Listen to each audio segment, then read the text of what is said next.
प्रतिशोध पे बोला था कि पाकिस्तान का बहुत अहम रोल है। ये जो इसको खाना खिला रहा है ना वहां पे बुला के व्हाइट हाउस में, जो इनकी तारीफें कर रहा है कि देखो पाकिस्तान कितना अजीम मुल्क है, कोई अजीम मुल्क नहीं है। बेसिकली मीर जाफर को पैसे पहुंच गए। जो पाकिस्तान ने करा है, ईरान की पीठ पे खंजर उतारा है। पाकिस्तान इज अ बैकस्टैबर नेशन, ये धोखेबाज मुल्क है और इन्होंने इस्लामी बिरादरी मुल्क होने का ढोंग रचा और ढोंग रचने के बाद इन्होंने गद्दारी करी है।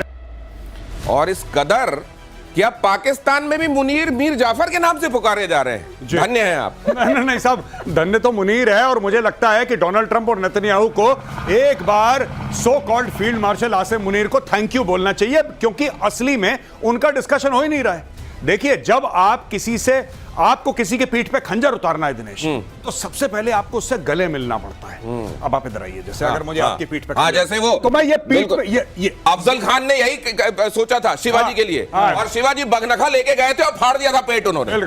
जी, जो वहां पे छत्रपति शिवाजी महाराज के खिलाफ करने की कोशिश करी थी इसने अफजल खान ने, तो यही रोल अदा करा इन लोगों ने कि चलो। अब इन्होंने क्या करा कि ये गए, इनको सबसे पहले वहां पे खाना वाना खिलाया, पहली चीज। दूसरी चीज बोला कि हाँ बड़े ग्रेट लीडर हैं। बीच में ये चेक काट के दे रहे हैं धनाधन धनाधन धनाधन। मैंने एक और बात बोली थी कल परसों आपको बोली थी कि पाकिस्तान को आप खरीद नहीं सकते, लेकिन पाकिस्तान को किराए पे ले सकते हैं, और पाकिस्तान को किराए पे ले लिया अमेरिका ने। और ये भी देखिए जरा, ये भी देखिए, ये भी कहा गया था, ये भी सुन लीजिए। उसके बाद आगे आपको ले चलते हैं, आज की गतिविधियों के बारे में बताते हैं। लेकिन हम क्यों कह रहे हैं प्रतिशोध अटैक में B-2 बॉम्बर्स का इस्तेमाल। B-2 बॉम्बर्स का यूएस स्टेल्थ फाइटर जेट ये है और इसका इस्तेमाल किया गया। ईरान के एटमी प्लांट में अटैक में B-2 बॉम्बर्स का इस्तेमाल हुआ। अमेरिका का स्टेल्थ फाइटर जेट, पहले गुआम में B-2 बम वर्षक को अमेरिका ने फाइटर इसको तैनात किया था। B-2 बॉम्बर से बंकर बस्टर बॉम्ब गिराया गया GBU-57, जिसके बारे में हमारे एक्सपर्ट्स आपको लगातार बताते रहे। और उसके बाद ईरान के परमाणु बम जो अध बने, थोड़े बने, पौना बने, आधे बने, लगभग बने पड़े हुए थे, उनकी कब्र बन गई। अब जरा ये भी देख लीजिए, जो दूसरी मैं जो कह रहा हूं, प्रतिशोध में जो यहां बातें होती हैं वो कुछ दिनों बाद आपको रिफ्लेक्ट होती हुई दिखाई देती हैं। वो ऐसा लगता है कि जैसे पहले ही देख लिया जाता है हमारे एक्सपर्ट्स की तरफ से कि क्या होने वाला है। मैं बड़बोलापन नहीं कर रहा हूं, कोई एग्जैजरेशन नहीं कर रहा हूं। जरा ये भी देखिए, ले कीजिए प्लीज। ये भविष्यवाणियां हम मारे गए हैं। बाघेरी साहब को एक घड़ी गिफ्ट की थी मुनीर साहब ने, और उस घड़ी में ही कहा यह जा रहा है कि कोई इक्विपमेंट ऐसा लगा था जिससे पूरा इंटेलिजेंस मिल रहा था कि पहनने वाला अब कहां बैठा है, अब कहां सो रहा है। अगर ऐसा है तो खुदा खैर करे, उम्मत वालों को ऐसा तो नहीं करना चाहिए। अगली खबर, अब यहां पे ये जो घड़ी का जिक्र आप देख रहे हैं ना, ये पहले कहा सुनी में था, आज दुनिया इस पर स्टैंप लगा रही है। अब ऑफिशियल प्लेटफॉर्म से भी आपको ये खबर मिल रही है कि ये हुआ था, मुनीर जी ने घड़ी दी थी। देखिए साहब, मैं आपको बता रहा हूं, ये पाकिस्तान का बहुत पुराना किरदार है, आज का नहीं है। इन लोगों ने अमेरिकन को पहले धोखा दिया सिएटो सेंटो में, फिर ये चाइना के पास चले गए।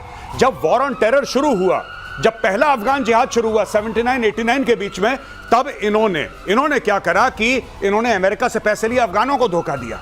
फिर उसके बाद 9/11 हुआ। 9/11 के बाद इन्होंने अमेरिकन से दोबारा पैसा लेके दोबारा तालिबान को धोखा दिया। और जब इनको यह लगा कि अमेरिकन वापस जाने वाले हैं, तो इन्होंने तालिबान की तरफ से जाके अमेरिकन को धोखा दिया। बाकी सब तो ताजा वाली बात आप कर रहे हैं। सिएटो सेंटो जरा 2 लाइन में समझा दीजिए क्या है। देखिए, एक ये ग्रुपिंग बनी थी 50s और 60s में, सिएटो और सेंटो। और उस जमाने में ये अमेरिका के शुरू में बड़े क्लोज आए थे। तो क्या था कि चाइना के साथ अमेरिका के रिलेशनशिप थे नहीं उस जमाने में।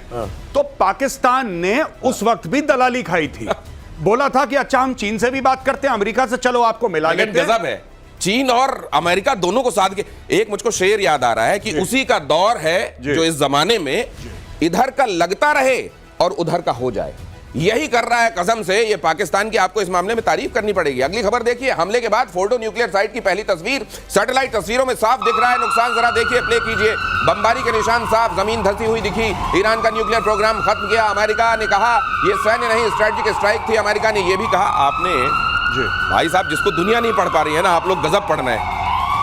एयर मार्शल पीके श्रीवास्तव और मेजर गौरव आर्य, आप लोगों ने कहा था कि ये डिसेप्शन का खेल चल रहा है, ये 2 हफ्ते वो हफ्ते कुछ नहीं कुछ आप देखोगे कहीं भी कार्रवाई हो जाए। ये कैसे दिख गया था आपको श्रीवास्तव सर? देखिए, ये जब तक ये हुआ है, जब ट्रम्प ने कुछ बोला है, इसका मतलब कुछ और होने वाला है। इनकी वो नियत है कि जो मैं बोलता हूँ वो करता नहीं, जो सोचता हूँ वो बोलता नहीं, तो इसमें आपको बीच में लगाना पड़ता है। तो खैर रही बात इसकी, जब इनके फाइटर्स, आपको याद होगा जब आपने एक बार कहा था शो में कि इनके कतर के फाइटर्स दिख नहीं रहे हैं, दिख नहीं रहे, आपने कहा था हैंगर में चले गए, तो और कहा था ये जो बॉम्ब शेल्टर में जा रहे हैं इसका मतलब कुछ होने वाला है और जल्दी होने वाला है। एक बात वो उसी लिए अब वो हटे।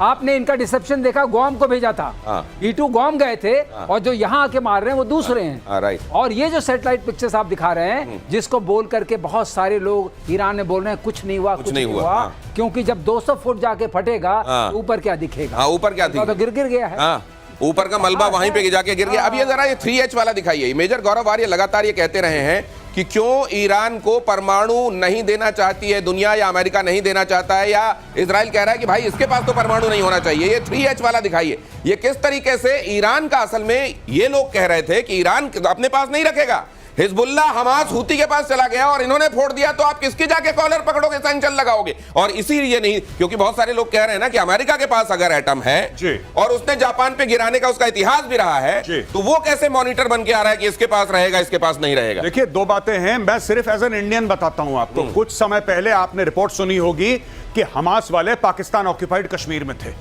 बिल्कुल, वहां पे वो जैश मोहम्मद और लश्कर तैयबा, पहलगाम उसी के बाद हुआ था। पहलगाम उसी के बाद हुआ था। तो आपको क्या लगता है, आप चाबहार को एक कोने में रखो, कई इंडियंस कहते हैं बड़ी अच्छी दोस्ती है रेजिम के साथ और $3 अरब का चाबहार में इन्वेस्टमेंट है, उसको 1 मिनट कोने में रखो। आपको क्या लगता है कि खमेनेई को या फिर ईरान की जो सीक्रेट सर्विसेज हैं, खुफिया एजेंसी, उनको नहीं पता था कि हमास वहां के पीओके में आ रहा है और हमास वहां पे उनको डायरेक्शन दे रहा है?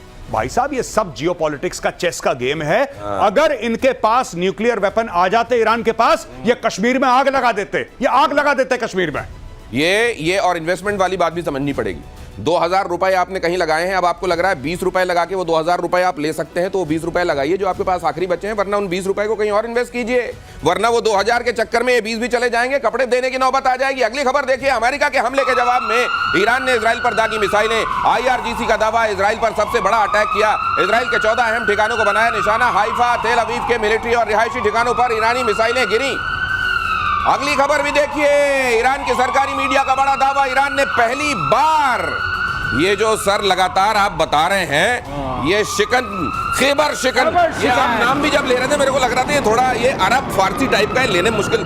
खैबर शिकन, पहली बार इसका इस्तेमाल किया, थोड़ा करके बोलना पड़ता है। खैबर मिसाइल को, खैबर शिकन मिसाइल को इजराइल पर दागा। ईरान का सबसे एडवांस मिसाइल खैबर शिकन, ये खुर्रम शहर 4 भी क्या, ये बड़े सारे नाम दिए हैं सर। ये नाम ये है कि वाकई ये इनकी सबसे जबरदस्त मिसाइल है। अच्छा, सबसे जबरदस्त। मैंने आपको पहले भी आपके शो में बताया था कि ये जो आती है 150 किलोमीटर से नीचे, जब अंदर ऑल्टीट्यूड में, मतलब आपके एटमॉस्फेयर से बाहर है, आती है, तो ये कार्बन कंपोजिट्स की बनी हुई है। अच्छा, तो दिखती नहीं रडार पे। ओके। और उसके बाद EW रेजिस्टेंस है, मतलब अगर आपने EW से इसको इलेक्ट्रॉनिक वॉरफेयर से भ्रम में डालने की कोशिश की तो भ्रम में नहीं आएगी। और तीसरी बात यह है कि इसका प्रिसिशन बहुत अच्छा है। यही है इनके पास, दिखेगी नहीं, भटकेगी नहीं और अचूक है, अचूक है, और मैनेवर करती है आते समय आखिरी बार टारगेट लगने से पहले। ओके। खैबर शिकान, लेकिन इनके पास, ऐसा मत डरिए, बहुत सारे नहीं है, थोड़े से हैं हाइपरसोनिक्स। और 13 गुना ज्यादा चलती है ध्वनि की रफ्तार से। ध्वनि की रफ्तार से 13 गुना ज्यादा। खुर्रम शहर 4। इसलिए दिक्कत हुई, आपने जो देखा, जो सुबह चित्र आ रहे थे, इसीलिए दिक्कत हुई इजराइल को। लेकिन इसका तोड़ है, ऐसा न समझें दर्शक कि ये बेतोड़ चली जाएगी और बेताज बादशाह की तरह मारती रहेगी, कम है। और अब ईरान को सोचना पड़ेगा कि इतने सारे लोग आसपास खड़े हैं, इतनी घटनाएं हो चुकी हैं, क्या मैं अपने खजाने को खाली कर दूं? सरस्वती चंद्र का गाना याद आ रहा है, फूल तुम्हें भेजा है, खत में फूल नहीं मेरा दिल है। अब आज की तर्जुमानी में इसको देखिए, ये क्या भेजा जा रहा है और क्या है, जरा देखिए। आवाज की रफ्तार से 13 गुना ज्यादा।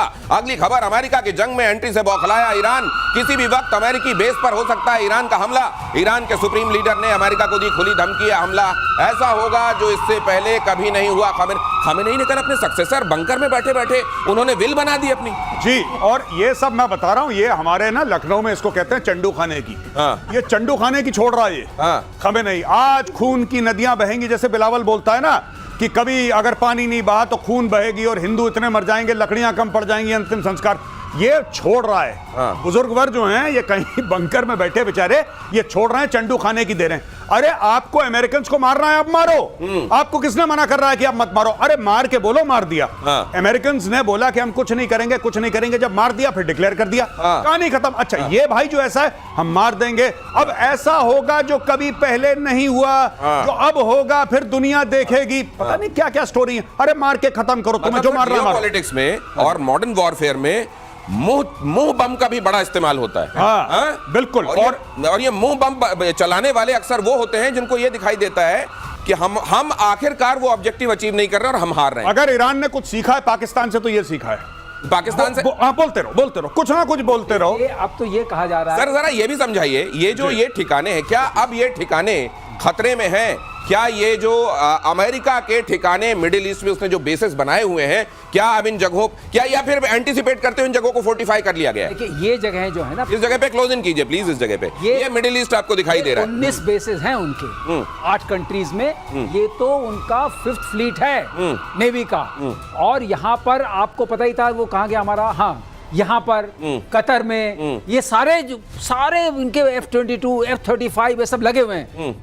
50,000 के आसपास सैनिक हैं अमेरिका के। क्या आप सोचते हैं उनको खत्म कर सकेंगे?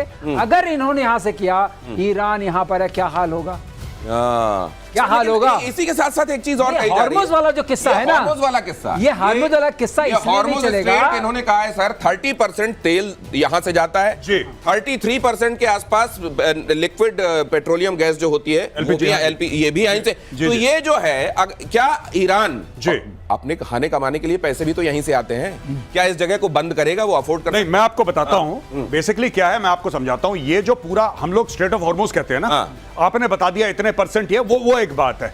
एक्चुअली ईरान पे लगे हैं सैंक्शंस, ईरान पे लगे हैं सैंक्शंस। ईरान को इतना ज्यादा नुकसान नहीं होगा। ईरान का ये एस्टिमेट है कि साहब ये जितने भी देश हैं, कुवैत है, बहरीन है, सऊदी अरब है, कतर है, UAE है, ओमान, इन सब का तेल इसके आसपास से जाता है। यहां पे इतना रायता फैलाओ कि ये सब मिलके अमेरिका और इजराइल पे यहां पे ये जाके यहां पे दबाव डालें भरी कि साहब आपके चलते हमारा तो धंधा बंद हो गया, आप रोको इसको, आप इजराइल को रोको, अमेरिका को रोको। अच्छा, यहां से जो ज्यादा तेल जाता है उसका पहला कस्टमर कौन है? चाइना और इंडिया। सबसे ज्यादा चाइना और सबसे ज्यादा इंडिया। अब ये दोनों भी डालें, ये दोनों भी भारी प्रेशर डालें इन लोगों के ऊपर और ये बताएं कि साहब जल्दी से जल्दी रोको लड़ाई। ये ईरान करता है। ईरान के तेल पे तो भारी सैंक्शंस हैं, भारी सैंक्शंस हैं। चीन खरीदता है, आज की तारीख में चीन और डिस्काउंट मांग रहा है। देखिए ये भी मांग रहा है, चतुर इतना है चाइना। जो चीन ने जीने मरने की कसमें खाई थी ईरान के साथ कि भाई यारा तेरी यारी को मैंने खुदा माना, उस चाइना ने बोला कि भाई खुदा तो माना, डिस्काउंट कहां है, थोड़ा सा और पैसा दो, डिस्काउंट दो। तो 20 से लेकर वो कह रहा है 40% डिस्काउंट, क्योंकि तुम्हारी तो नैया डूबने वाली है बेटा। अब तुम बताओ कितने डिस्काउंट पे तेल दे रहे हो? तो ये चाइना का किरदार है भाई। ये चाइना का किरदार। हॉर्मुज स्ट्रेट को बंद करने का प्रस्ताव पास करने की बात हो रही है। ईरान की संसद ने प्रस्ताव पास किया। हॉर्मुज स्ट्रेट दुनिया का अहम तेल शिपिंग रूट है। राष्ट्रीय सुरक्षा परिषद प्रस्ताव पर इस पर फैसला ले रहा है। फारस, ओमान, अरब सागर को जोड़ने वाला हॉर्मुज स्ट्रेट, ये इस रूट से दुनिया का ज्यादातर तेल ट्रांसपोर्ट होता है। लेकिन तेल का कहते हैं वहां से स्मगलिंग भी बड़ी होती है और वो पाकिस्तान को जाती है। पाकिस्तान एक जमाने में 65-65 में पूरा तेल जो भरा गया था उस समय लड़ाई में, वो ईरान से जाने वाले इस तेल से ही भरा गया था। तो अब क्या पाकिस्तान का भी तेल निकलेगा? तेल सबसे ज्यादा तेल निकलेगा चाइना का। अच्छा, 80% उनको वो डिपेंडेंसी है उनकी। जो तेल यहाँ से जाता है ईरान का 80% उनके पास जाता है। अब सवाल रहा, तेल एक और निकल गया है जो नोबिटेक्स वाला याद आ रहा है ना, जो उनके $90 मिलियन को स्वाहा कर दिया क्रिप्टो करेंसी वाला, क्रिप्टो करेंसी, वो भी हाथ से निकल गई। स्मगलिंग से जो पैसा आता है वो भी चला गया। तो अगले अगर इनको बनाने हैं मिसाइल, तो उसके लिए आपको चाहिए ना चिप्स चाहिए, मेम्स चाहिए, सीकर चाहिए, वो किस पैसे से आएंगे? तो इसलिए ये बहुत बड़ी अब असमंजस होगा ईरान का कि मैं क्या करूं, बंद करूं तो मैं खुद मरूं, ना बंद करूं तो ये तो प्रेशर कैसे बनाऊं? प्रेशर कैसे? तेल अगर नहीं देता हूं तो दुनिया पे प्रेशर बनता है, वो इजराइल की कॉलर पकड़ेंगे, मत मारो इसको, क्यों कर रहे हो ये सब प्रेशर बनेगा। लेकिन अगर तेल नहीं देता हूं, कब तक नहीं दूंगा, पैसे कहां से आएंगे? ये रोजी, अभी तो बम बाद में बनेंगे, रोटी तो चलानी है। अमेरिका की तरफ से 3 एटमी प्लांट पर अटैक के बाद ईरान का बड़ा दावा। अगली खबर फ्लैश कीजिए। न्यूक्लियर साइट्स को कोई नुकसान नहीं है, ईरान ने कहा। रेडिएशन लीक के खतरे से भी इनकार किया। ईरान का एटमी कार्यक्रम नहीं रुकेगा। AEOI वहां की ईरान की जो अपनी ऑर्गेनाइजेशन है, एटॉमिक ऑर्गेनाइजेशन, उसने कहा हमले से पहले ही फोर्डो न्यूक्लियर फैसिलिटी से यूरेनियम सेफ जगह शिफ्ट कर दिया।